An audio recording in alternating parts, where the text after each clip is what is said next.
All right, so let's look at deriving where the electric potential comes from, just because I think it's important to understand before just using formulas, you understand like where that comes from. So the whole idea is we're just going to be looking at work as the integral of the force. And so let's just start with the scenario. Imagine you have two charged particles that are very, very, very far apart. So very far apart. Very far apart. And we're going to define this as the 0 point. We'll say at this point the energy is 0 because we do need a reference point in order to calculate. Because otherwise we can only just talk about the change in energy. Because remember, when we do the work calculation, it's the change in energy. It's not the actual energy itself. So the question is how much energy does it take to bring this charge? We'll call this charge Q1. We'll charge this charge Q2. We want to know how much energy does it take to bring that charge to a specific point over here, a distance r away from the, okay, so we're going to bring this charge over here and we want to know how much work that's going to take. Okay, now how do we know what the, well, we know the force between them. Force is going to be k q1 q2 over r squared. Actually, let's just, for this, because I don't want to mix up letters, we'll call this L. R is a variable here. R is the distance between the charges, right? And as we're moving the charge, this changes, right? Because right now R is like infinite, and then the R is going to bring back down to here. Okay, so we know the force, and so we want to think about how much work it would take for us. Now, right now, this is the force that they're feeling, right? Because this is going to have a repelling force, an electrostatic force. So if I'm going to bring the two charges together, remember, this work is an external work. So I'm going to have to apply, I'm going to physically have to grab that charge and apply some kind of force to it to bring it over here. And the minimum force I have to do, if I'm not going to make it go faster, I'm not going to increase its kinetic energy, the minimum force, external force I have to do, because I don't want to accelerate the charge, I just want to bring it over there and leave it there at rest. The external force I have to apply has to be equal to the electrostatic force, right? And so we got to bring that all the way over to here. And we just might as well do it along a straight line because that's the direction of the force. So I'm going to apply a force and the displacement's going to be the same direction from there to there. So we have to integrate that. Now, why do we need to integrate it? Well, the force varies as a function of distance. So I cannot just simply just look at the force, because this r is not a fixed value. It's infinite here, and as I get closer, the force is going to increase. So the force I have to apply to keep it moving, it's going to get harder and harder for me to move this charge closer, right? Because the force is going to be increasing as the r goes down. So that's why we have to integrate. So the amount of work I have to do to bring it from there to there is the integral of f dx.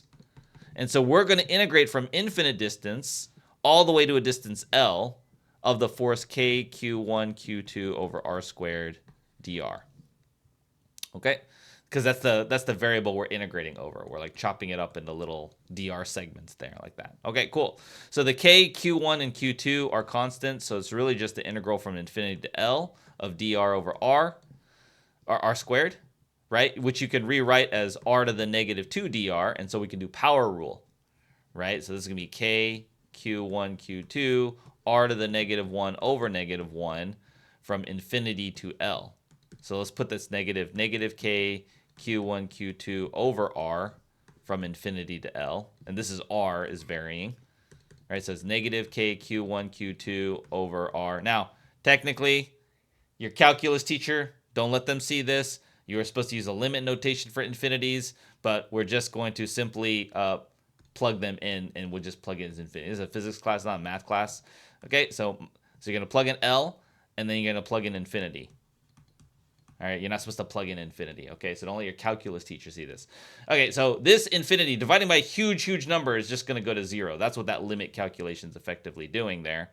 And so let me see. Oh, I think I swapped. Let me see. Did I swap something like that? Oh, okay. Yes. So that's how much. Let me double check something. I messed up my signs on the setup. That's why I'm getting a negative number. This is why I don't like to get everything set up. I know it's going to be positive work, so there's something wrong with me having a negative number here. So it's because of the orientation that I did. My external force is pointing to the left, and technically I made this r equals 0, and then this is r equals infinity. So implicitly, my right is the positive direction here, but my force is acting to the left. So it should be a negative number right in front of here. And it is because it will just resolve itself. Like, it's not that the bounds are supposed to be swapped. It's that the arrow for the force is actually pointing to the left, right, in my picture. So the force should be in the negative direction. So this is why I could easily make mistakes. And this is why it's kind of important that you just sort of intuitively know whether it should be positive or negative. So there's a negative sign here, this negative sign here. That will make that positive. So that will make that positive. And that will make that minus again. So we end up with a positive K Q1, Q2 over L. And that is the work. And that caused a change in the energy, right? That's external work. Just like we do gravitational potential energy, we derive those the same way. We think about that work. That work is causing a creation. Now, this is the change in, let's call this the change in potential energy of our system, right? Change in potential energy of our system. U for energy instead of E.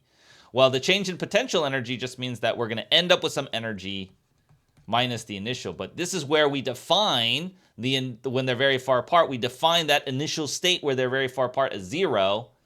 So therefore, we can just say it's not the change. Because remember, when you integrate force, when you do work calculation, it only gives you the change in energy. But if you define that when they're infinitely far apart as 0 energy, then we can get this K Q1 Q2 over L, which you replace the L with an R. And that's where the potential energy for that system comes from.